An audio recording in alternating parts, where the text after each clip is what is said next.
Estamos ahora con Alberto Cruces Burga. Alberto ha sido profesor del Centro de Estudios Constitucionales, ha tenido la cátedra de Derecho Constitucional Económico en la Universidad de San Marcos, pero para lo que especialmente importa a esta conversación, Alberto es autor de un trabajo que encuentro imprescindible en este momento de apertura de debates constitucionales. Prefiero economía social de mercado y principio de subsidiariedad en la Constitución peruana. Vamos a hablar sobre esto. Alberto, ¿cómo estás? Hola César, gracias por tenerme aquí en este espacio y encantado de conversar sobre este tema que a mí también me apasiona bastante. Al contrario, muchas gracias por aceptar esta invitación. Alberto, tienes uno de los pocos títulos sólidos, consistentes, orgánicos, en la revisión de una de las llaves de comprensión del capítulo económico de la Constitución peruana, el principio de subsidiariedad. Tienes además un texto prologado, creo que hermosamente, por Francisco Eguren, ¿no? Un juego de equilibrio y diálogo con lo que plantea tu trabajo que vale la pena resaltar. Cuéntanos, ¿cómo ves las conclusiones de tu trabajo, que además es anterior a este ciclo marcado por la pandemia y la actual crisis económica? ¿Cómo presentas tus conclusiones en este momento?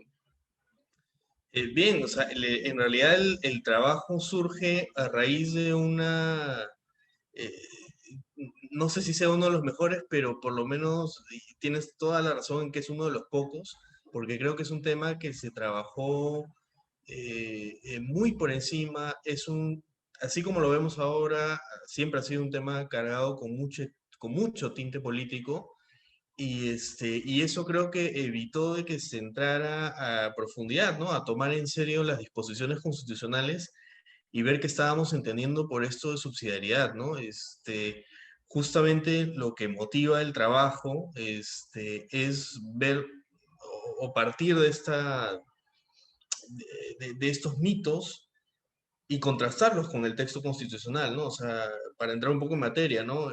La pregunta inicial es si tanto nos habla, pues, de la subsidiariedad como este límite al actuar arbitrario del Estado o este límite infranqueable sobre el cual no podemos hacer nada, eso realmente se refleja en la Constitución, ¿no? Y cuando yo veía la Constitución, veía que me hablaban de la actividad empresarial, no me hablaban de toda la actividad económica que puede realizar el Estado. Entonces yo dije, bueno, entonces, ¿qué están entendiendo, ¿no? Por subsidiariedad, ¿no? Y ese es un poco el punto de partida del trabajo, contrastar lo que dice el texto constitucional con todos estos mitos que hay sobre lo que entienden diferentes autores y desde luego los políticos sobre un principio tan polémico.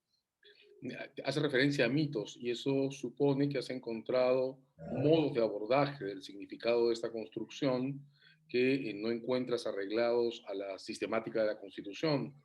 ¿Podrías enumerarnos algunos de estos mitos o malos entendidos o comprensiones superficiales sobre el sentido de la subsidiariedad? Sí, mira, hay dos grandes mitos en realidad.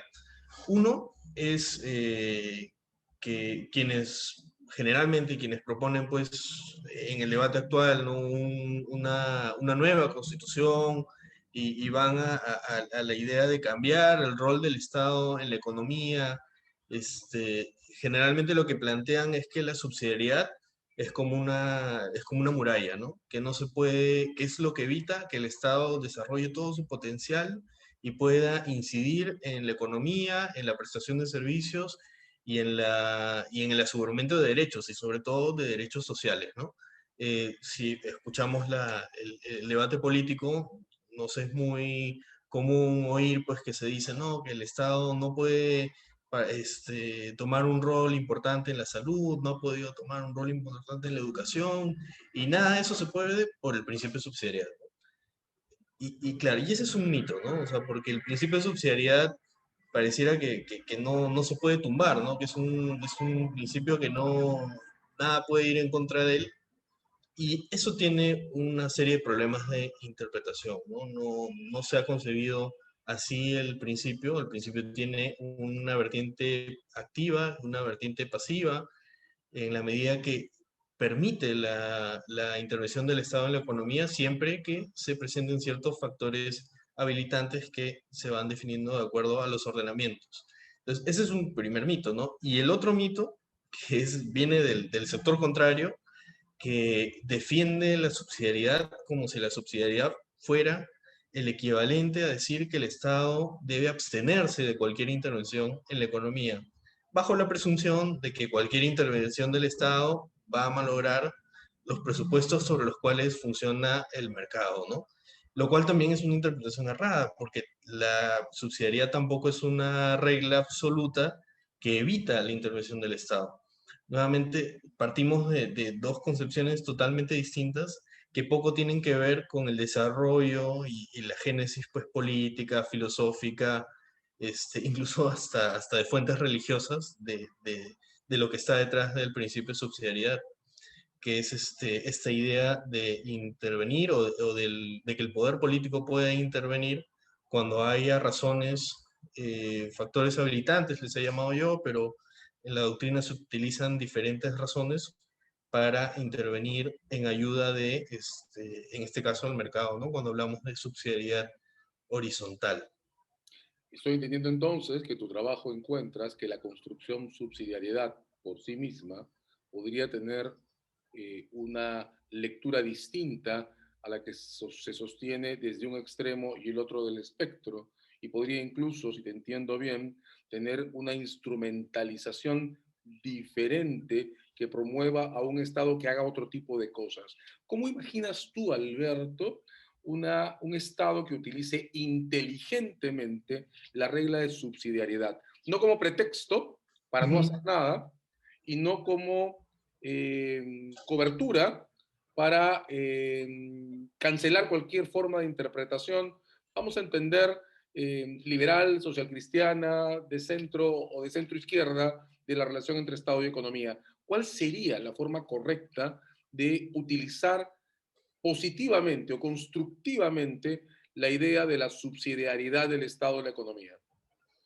Ahora, para aclarar un poco los conceptos, ¿no? O sea, esto habrá que leer el libro, es bastante extenso, pero como punto base, creo que es muy gráfico la idea de dónde viene el término subsidiariedad, que es del término latinajo, ¿no? Subsidium, que hacía referencia, ¿no? Que, haciendo este símil militar, ¿no? Hacía referencia en la época de los romanos, que había un ejército principal, que era el que enfrentaba al enemigo, el que hacía las labores regulares, pero cuando ese ejército no podía hacerlo o tenía una falencia o era insuficiente para lograr el objetivo militar, ingresaban las tropas de reserva, ¿no? Y esas tropas de reserva, que entraban en subsidium, eran las que apoyaban al principal para lograr el objetivo, ¿no? Que era derrotar al enemigo, ¿no? En términos militares. Y en realidad esa es la lógica del principio de subsidiariedad. Solo que ya no es frente a un enemigo, sino estamos hablando pues del juego de mercado, o sea, aplicando sobre una base liberal, desde luego, ¿no? Asumiendo de que el mercado es la mejor forma de asignar recursos. En ese juego de mercado es que los privados son los que interactúan y el Estado es el que tiene que intervenir. El tema es, y creo que es donde no se ha puesto el énfasis y es el punto que nos permite dar lugar a nuevas interpretaciones, es cuándo es que yo comprendo que puedo realizar esa intervención. Cuándo es que yo entiendo de que el Estado está habilitado, ¿no? Y esa habilitación se ha entendido regularmente como fallas de mercado, ¿no? Está en la doctrina, está también en un decreto supremo que ha desarrollado el tema, pero si uno mira hacia atrás sobre todo el desarrollo de este principio, en realidad las fallas de mercado pueden ser una razón que justifique la intervención del Estado, pero no necesariamente la única, ¿no? No hay que ir muy lejos, ¿no? Si uno mira a la doctrina social de la Iglesia, que es una de las fuentes sobre las cuales se desarrolla este principio, va a encontrar que hay este concepto a veces muy temido, ¿no? De justicia social, que es el que habilita también la intervención del Estado, o el bien común, ¿no? Que son conceptos jurídicamente indefinidos, ¿no? No digo que necesariamente haya que tomarlos, pero que son alternativas que no van en contra del modelo, sino que pueden delimitarse, pueden alinearse y no necesariamente tenemos que cerrarnos en una mirada solamente, digamos, economicista, ¿no? Que piense en términos solamente de fallas de mercado, ¿no? Y esto, bueno, en el libro lo que hemos intentado desarrollar es vincularlo ya al derecho administrativo y al derecho constitucional contemporáneo, vinculándolo a las formas reconocidas, ¿no?, de intervención del Estado en la economía y dando cuenta de una distinción a raíz de la teoría general del derecho, ¿no?, de lo que contemporáneamente se maneja, que es la distinción entre normas regla, normas principio y directrices, ¿no? Y ahí damos cuenta, ¿no?, de que la forma en que se ha entendido subsidiariedad para la actividad empresarial del Estado está formulado como una regla, pero no necesariamente tiene que ser una regla, podría ser en otros tipos de intervención del Estado en la economía un principio. Y como principio, la estructura ya no será la típica estructura de una regla jurídica de supuesto y consecuencia, sino podrá ser una forma distinta, como de un mandato de optimización, por ejemplo, ¿no?, siguiendo a Robert Alexi. Y ahí tendríamos una formulación del principio de subsidiariedad que admite matices, incluso puede ser ponderado con otros principios, ¿no? Ya aplicando acá teoría constitucional, ¿no? Entonces, en realidad el trabajo no es un trabajo cerrado, pero creo que dar una mirada refrescante a este tema nos da una serie de matices que permite que este principio pueda ser aplicado de forma distinta de acuerdo a las necesidades, a los objetivos y a las normas constitucionales que haya que tomar en cuenta. Encuentras entonces bases para que el principio se expanda más allá de la actividad empresarial del Estado, pero si te sigo bien, también encuentras bases para que la misma regla de subsidiariedad sea utilizada como fundamento para organizar formas racionales de intervención del Estado en la economía.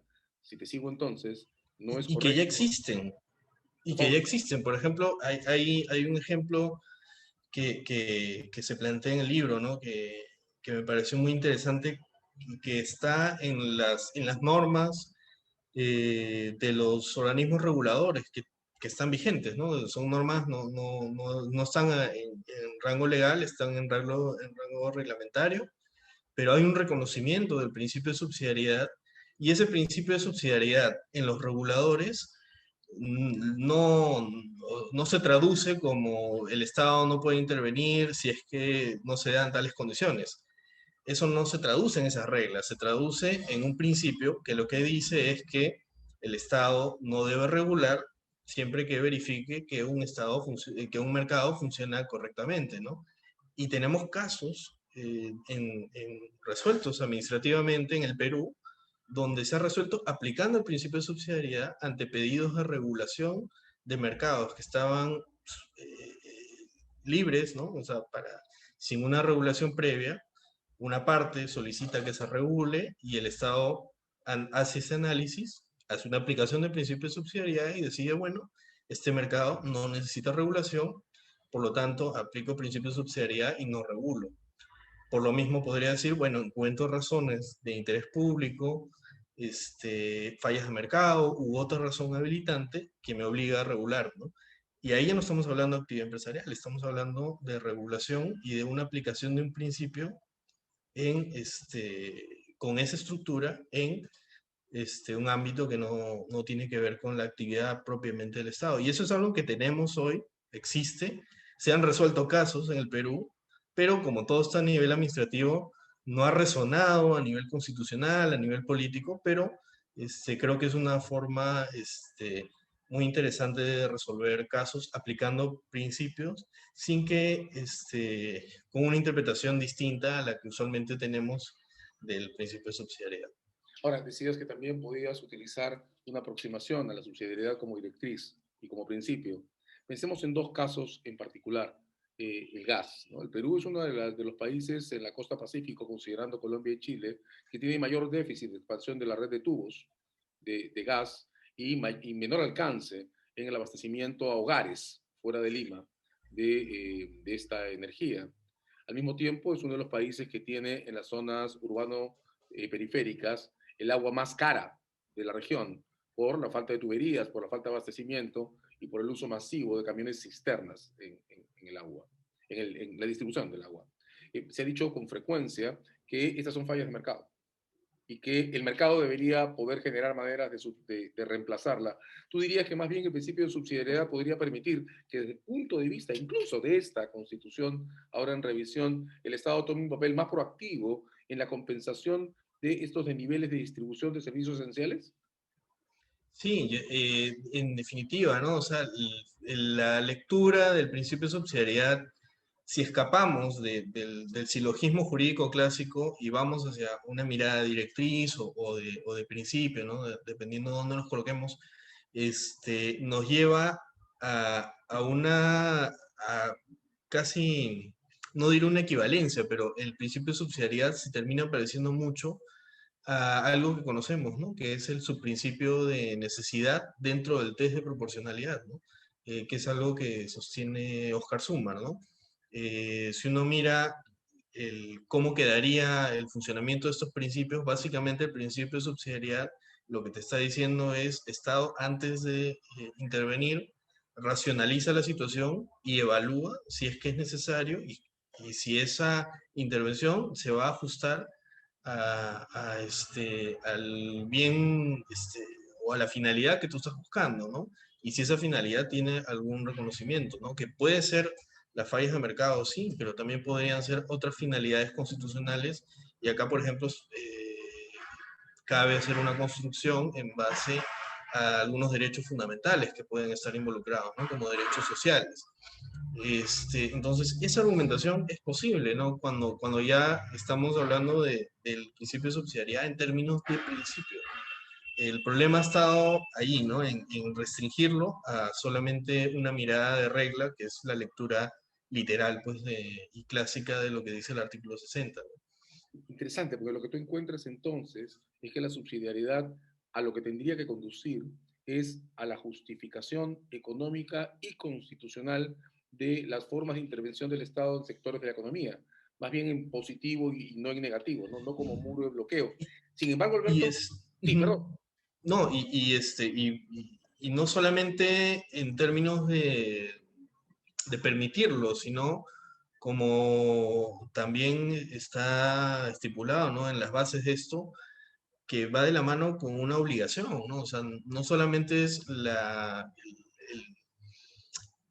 en la medida que hay una finalidad pública detrás de eso, no significa que simplemente vamos a intervenir porque hay algunas razones, sino que hay un deber de intervenir, ¿no? O sea, es encontrar que hay una finalidad pública que no se está cumpliendo y por lo tanto hay un deber. Entonces, no solamente es una abstención y una decisión discrecional del Estado, sino también el correlato es un deber, no solamente una petición graciosa, ¿no? Ahora, con lo que llegas a eso, a que la asignación de significado de estos dos mitos que presentaste en el primer comentario es una asignación relativamente caprichosa o fuertemente ideológica. Pero ¿cómo entiendes que los mitos subsistan? De varias maneras, desde cierto sector, decías en tu primera intervención, se asume la subsidiariedad como si fuera una barrera de bloqueo que debe evitar que el Estado se involucre en la economía, no solo por prioridad del juego del mercado, sino porque el Estado debe prevalecer, perdón, el mercado debe prevalecer sobre el Estado. Y del otro lado, quien coge la pauta y niega esa interpretación, la asume, sin embargo, como la lectura correcta del significado de la subsidiariedad. ¿Cómo explicas, Alberto, que un mito que no tiene fundamento conceptual y que no parece corresponder en tu explicación a la base histórica que determina esta construcción, termina imponiéndose y distorsionando su alcance? Creo que tiene que ver con una serie de condicionamientos políticos y yo creo que son una suerte de olas, ¿no? Donde hay ciertas corrientes de opinión y de interés, ¿no? Que hacen que esto se instale en ciertos organismos que interpretan la Constitución, ¿no? ¿A qué me refiero, no? Cuando se genera o cuando estamos en el proceso constituyente de la Constitución del 93, queda muy claro, ¿no? Que la idea inicial era hablar de una economía de mercado, ¿no? Esto no es secreto, está en los diarios de debates, uno los lee. La propuesta era, vamos a una economía de mercado en respuesta a todo el desastre anterior que bien recordamos, ¿no? Y esa idea que está detrás y la concesión posterior a asumir una economía social de mercado, pues marca toda la pauta de una constitución que quita algunas disposiciones de orden más social y se queda con un núcleo duro de disposiciones de un corte más liberal, ¿no? Y en la primera interpretación noventera, ¿no? De estos temas, que es una interpretación pues, que va muy de la mano con Indecopy, que también va de la mano con el auge del análisis económico del derecho, ¿no? Hay toda una corriente de pensamiento liberal que acompaña esto. El principio de subsidiariedad tiene esa interpretación más restrictiva. Esto no es un fenómeno peruano solamente, ¿no? En Chile sucede algo muy similar en la medida que el principio de subsidiariedad es promovido por sectores que este, iban de la mano pues, con Friedman y toda la idea de los de la Escuela de Chicago, ¿no? Entonces, hay una lectura más liberal de la subsidiariedad, que es la que se instala en los 80s en Chile, en Perú en los 90s, y es un poco la que se ha visto trasladada en la jurisprudencia del Indecopi hasta hoy, y en un decreto supremo, que es el que desarrolla básicamente la idea de subsidiariedad vinculada a fallas de mercado, que es lo que utiliza el Indecopi para resolver sus casos, ¿no?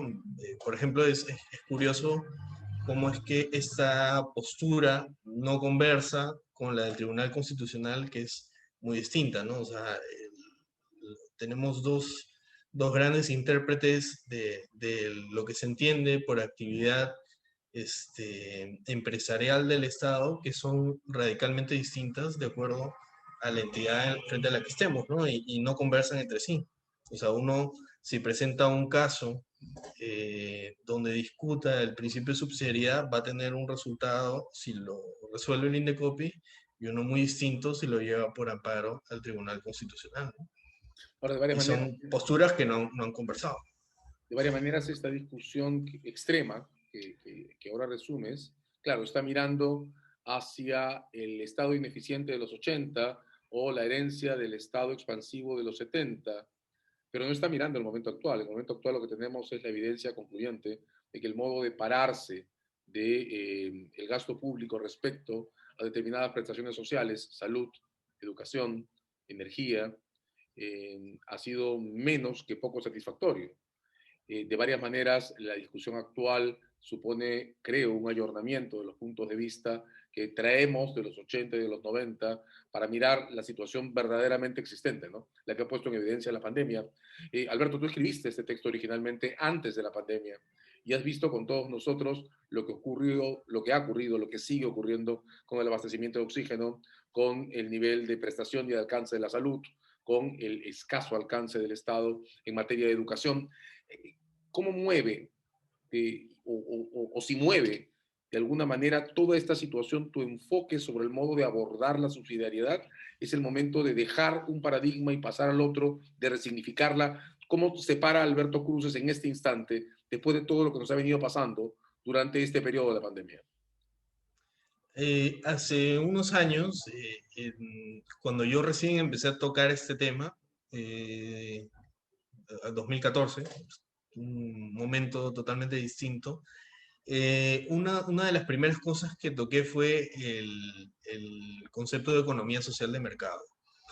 Y una de las cosas que más me llamó la atención de este concepto en su formulación, y hay un texto alemán que explica muy bien este tema, es que como en Alemania la idea de economía social de mercado había sido, como política de Estado, no como norma jurídica, había estado casi presente desde los 50 hasta la actualidad, porque tenía la ventaja de ser un sistema suficientemente flexible para irse moviendo de acuerdo a los retos de los tiempos, ¿no? O sea, hay una clara base liberal que está en el principio de subsidiariedad, pero hay otros principios del régimen económico, como el principio de solidaridad, que casi en el Perú no lo hemos tocado casi, pero que es igual de potente y justifica algunas de o podría justificar una serie de decisiones, particularmente en contextos como este. Entonces yo sí creo que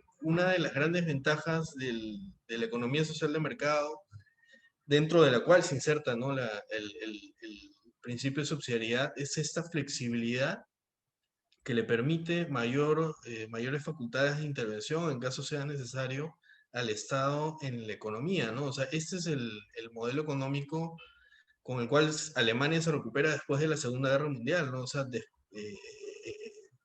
es un poco el que se aplica a situaciones gravísimas como las que vivimos ahora, ¿no? Y ciertamente cuando en el contexto de la pandemia, ahora que tengo la oportunidad de trabajar en el Congreso, pude ver de cerca, ¿no? Muchas iniciativas que justamente por estos mitos que hay del principio de subsidiariedad no avanzaban, ¿no? O sea, teníamos esta idea eh, alrededor, ¿no? De por qué no se genera, por ejemplo, una empresa pública para la provisión de oxígeno, ¿no?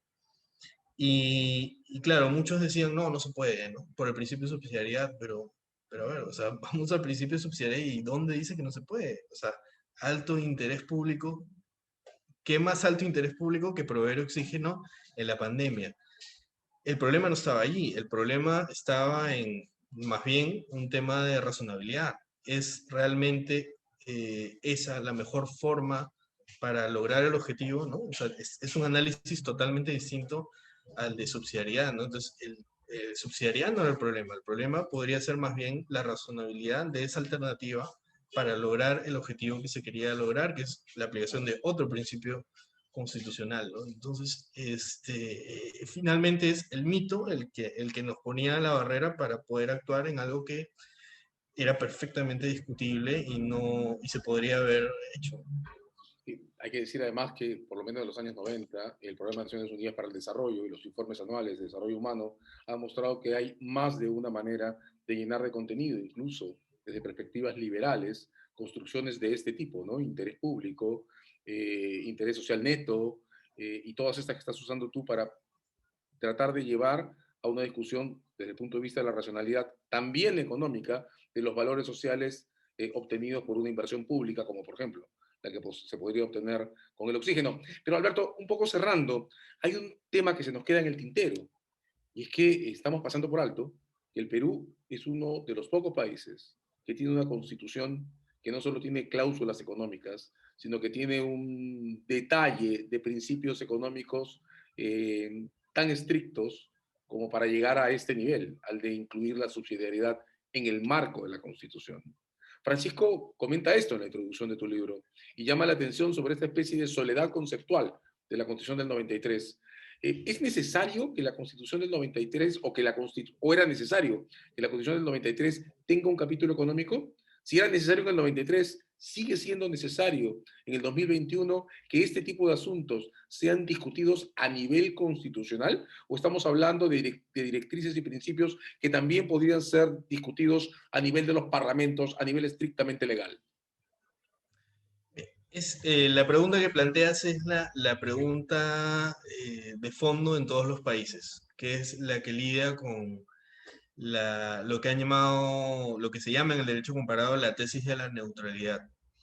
Y eso, la- lo que está detrás de esto es preguntarse, ¿no? Si debe la Constitución asumir un modelo, un régimen económico, o, como tú dices, dejar que otros, que sean los órganos políticos, ¿no? El Congreso, el Ejecutivo, quienes un poco dicten cuál es el devenir en materia económica de un país, ¿no? Sobre esto, pues hay miles de textos y doctrina escrita, pero básicamente creo que hay una discusión interesante en, acá también en Alemania sobre qué significa, ¿no?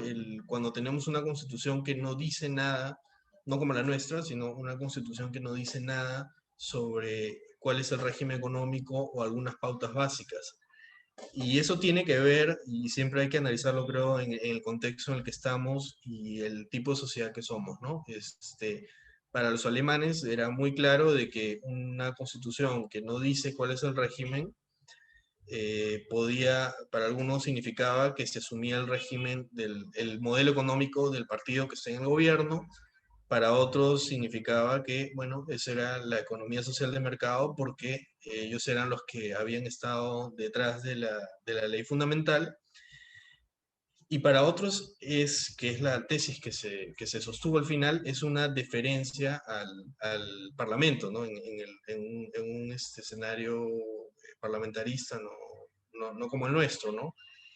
Y eso también implica con una confianza en que el Parlamento va a llevar justamente, es un órgano representativo que va a llevar los intereses de la población y lo va a hacer de forma responsable y va a dar normas que permitan un manejo de la economía, respetando solamente, y ahí los únicos límites son básicamente algunas libertades económicas, los derechos fundamentales económicos, ¿no? Hay una confianza en las instituciones previas que permiten decir, bueno, esto lo vamos a dejar ahí porque no necesitamos poner límites en la Constitución, ¿no? La pregunta que habría que hacerse es si nuestra sociedad o sea, tiene esas instituciones o funciona de esa manera o nosotros necesitamos límites en la Constitución, porque lo cierto es que la Constitución económica eh, sigue siendo parte de la Constitución y se va hacia los mismos objetivos, que son la limitación del poder y la protección de derechos. Y en ese marco conceptual es que nosotros tenemos que preguntarnos si es que ese es el tipo de constitución que necesitamos, una constitución que deje a los órganos políticos decidir, o es que les vamos a plantear algunos límites a ese poder que se les plantea en política económica, ¿no? Y creo que por ahí es que fue la parte de la decisión, ¿no? Y un enfoque de derechos, desde luego, ¿no? Muchos de los que ahora plantean una nueva constitución están planteándolo en términos de asegurar una serie de derechos o incluir nuevos derechos o que perciben que no son tutelados con el modelo que tenemos actualmente, ¿no?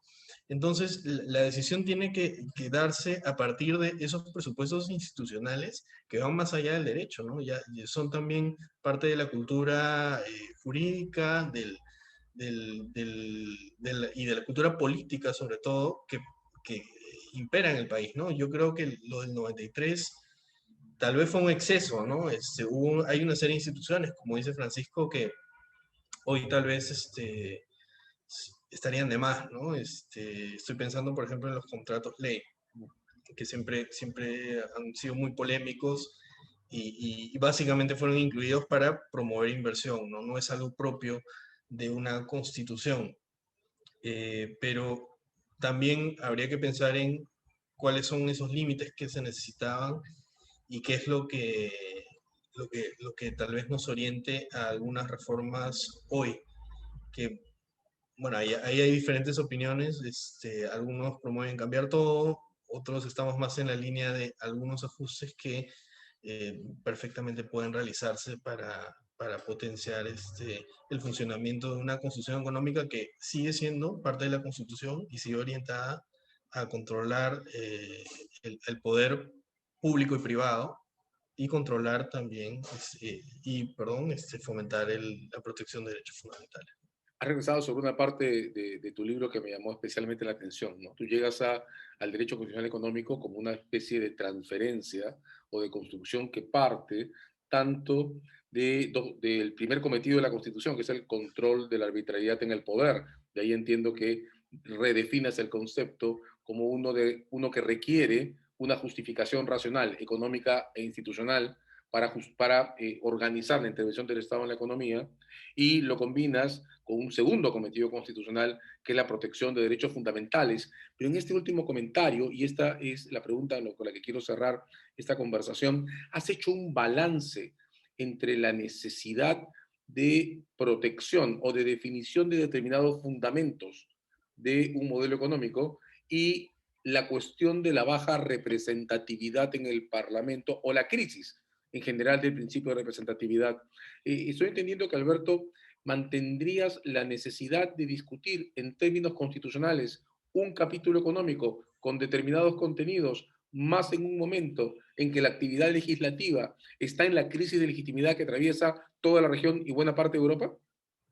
Sí, yo creo que, y para ahondar en lo que preguntas, eh, esto escapa incluso a la constitución económica, es también preguntarnos sobre el- el- la función que tiene la constitución en países como el nuestro, ¿no? Que viéndolos en derecho comparado tienen marcadas diferencias. Por ejemplo, el rol de los tribunales, ¿no? O sea, si vamos hacia a Europa, ¿no? Que es su continuo referente, los tribunales no suelen ser tan activistas en la protección de derechos como los de Latinoamérica. Y eso porque el sistema político no ha dado una serie de respuestas para la protección de derechos que en países como el Perú las tienen que terminar dando los jueces o un tribunal constitucional, ¿no? U otras instituciones como la Defensoría del Pueblo, etcétera, ¿no? Que han cumplido un rol en democracia muy importante, ¿no? Entonces, justamente tener estos elementos en la Constitución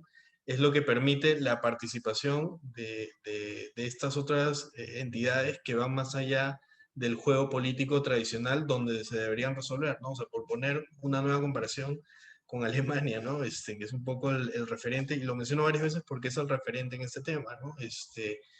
La, la, la, allá no ha sido necesario, por ejemplo, la categoría de derechos sociales, ¿no? Estas son simplemente unas garantías que se entienden y servicios que funcionan y se otorgan en el marco de un Estado social. En Latinoamérica tenemos el nombre de Estado social y hemos tenido que darles el nombre de derecho, incluso cuando son derechos se cuestiona pues si es que son de eficacia directa, indirecta y si son programáticos o no son programáticos, y claro, y finalmente vemos que la gran cantidad de personas no se benefician de esos derechos, ¿no? Entonces, eso lo que te dice es que hay una necesidad de que participen otros actores, más allá de los actores políticos, en el aseguramiento de estos derechos y la limitación del poder, y eso es algo que se ha ganado con la juridificación del régimen económico, ¿no? El Tribunal Constitucional, por ejemplo, resuelve muchos casos que tienen que ver con libertad de empresa, propiedad, etcétera, incluso para la protección de inversiones. Y, y si lo comparas, por ejemplo, en Estados Unidos, donde la Corte Suprema desde los años 40 ha rehuido a resolver cualquier caso que tenga que ver con libertad de empresa. Esa no es una materia constitucional en los Estados Unidos. ¿Por qué? Porque hay una institucionalidad que protege la empresa, ¿no? En cambio acá no. Entonces la juridificación sirve para eso y eso es el contexto en el que nos manejamos y que nos lleva a decir, bueno, de repente sí es necesario mantener, no el detalle, pero sí algunas ideas generales dentro de la Constitución. Te juro que esta sí es la última vez que lanzo una pregunta de cierre, ya es la tercera de cierre. Pero ahora que escucho este último comentario tuyo, me parece inevitable preguntarte lo siguiente. ¿Qué ocurre con una construcción que el Tribunal Constitucional ya empleó para la situación penitenciaria, internos con problemas psiquiátricos, internos en general? Estado de cosas inconstitucional. ¿Encuentras tú que desde la apertura de la Constitución a reglas sobre el modo de ser de la intervención del Estado en la economía, sería posible, por ejemplo, empezar a discutir si la situación de la salud conforma un estado de cosas inconstitucional o si las inequidades en la distribución de agua o gas para domicilios conforman estados de cosas inconstitucionales bajo la propia regla de subsidiariedad que en tu comprensión tiene componentes que justifican la intervención positiva del Estado y no solo que la restringen? Sí, yo creo que de todas maneras es posible y es algo que eh, en los últimos años ya el tribunal ha estado revisando algunas cosas estoy hablando de los últimos 3 años, luego de un largo silencio en donde no hubo estado de cosas, pero justamente lo que ha faltado es entrar a algunos derechos sociales, ¿no? Ya lo hicieron con educación hace poco y seguramente falta dar este paso a nivel jurisprudencial, donde yo creo que va a ser muy evidente que estados de cosas inconstitucional, creo que si nos ponemos en serio, lo encontraríamos pues en todos los derechos consagrados en la Constitución, ¿no? Pero con seguridad la interpretación del principio de subsidiariedad podría jugar un rol importante en la forma en que este estado de cosas se podría configurar dentro de algunos de los temas que tú señalas, ¿no? Porque las obligaciones, en la medida que el principio de subsidiariedad, como estaba diciendo hace un rato, ¿no? Es también obligación del Estado, el incumplimiento de obligaciones es justamente la base para generar un estado de cosas, ¿no? Y ese la técnica funciona en ese sentido y podría ser útil para acreditar ese incumplimiento en las obligaciones del Estado, en este caso de intervenir en la economía. Muchas gracias. Ha estado con nosotros Alberto Cruces. Alberto, agradecemos muchísimo tu visita en Coyuntura. Sin duda, nos volveremos a encontrar. Muchas gracias, César. Un gusto.